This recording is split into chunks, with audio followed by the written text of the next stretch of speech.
বাড়তি শুল্ক 20% নেমে আসায় সাময়িক স্বস্তি মিললেও উদ্যোক্তাদের শঙ্কা এখনো কাটেনি। রপ্তানিকারকরা বলছেন, প্রতিযোগী দেশ ভারত ও চীনে তাদের বর্তমান শুল্ক হার আরও কমিয়ে আনলে বিপাকে পড়বে বাংলাদেশ। আর নতুন করে শুল্ক না কমলেও যুক্তরাষ্ট্রের বাজারে পণ্যের দাম বাড়লে পোশাকের ক্রয়াদেশ কমার শঙ্কা তো আছেই। এজন্য আত্মতুষ্টিতে না ভুগে সরকারকে ধারাবাহিক আলোচনা চালিয়ে যাওয়ার তাগিদ তাদের। বাংলাদেশি পণ্যের উপর 20% বাড়তি শুল্ক আরোপ করায় যুক্তরাষ্ট্রের বাজারে রপ্তানিতে এখন শুল্ক ছাড়ালো 35%।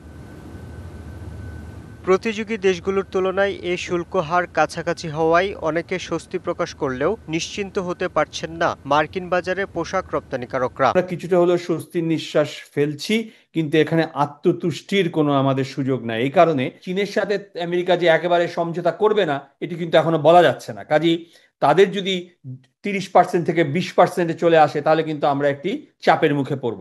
সিমিলারলি ভারতের 25%, কিন্তু ভারত কিন্তু নেগোসিয়েশন চালিয়ে যাচ্ছে। যে কোনো সময় কিন্তু এই 25% থেকে 20% এবং 20%-এর কমও হতে পারে, আমরা শুনছি 15%ও হতে পারে। 25 বছরের ওয়ারেন্টিযুক্ত দীর্ঘস্থায়ী দরজা প্রোটেক্টর, আধুনিক ও মজবুত দরজা। ব্যবসায়ীরা বলছেন, নতুন করে শুল্ক হার যদি পরিবর্তন নাও হয়, তাতেও আগামী কয়েক সপ্তাহের মধ্যে যুক্তরাষ্ট্রের বাজারে পণ্যের দাম বাড়বে প্রায় 5 থেকে 10%। এতে করে শঙ্কা আছে 20% পর্যন্ত চাহিদা কমার। আর তাহলে উদ্যোক্তাদের শঙ্কা, ক্রয়াদেশ কমবে বাংলাদেশি পোশাকেরও। মূল্যস্ফীতি বাড়বে, কিছুটা তো বাড়বে। সেই বাড়তির দামের কারণে হয়তোবা কোথাও কিছুটা সেল কমবে। সেল কমলে আমাদের কিছু অর্ডার কমতে পারে, যেগুলো আমরা আশঙ্কা করছি। আর তাই বাড়তি শুল্ক 20% নামিয়ে এনে আত্মতুষ্টি না হয়ে সরকারকে ধারাবাহিক আলোচনা চালিয়ে যাওয়ার তাগিদ দিচ্ছেন উদ্যোক্তারা।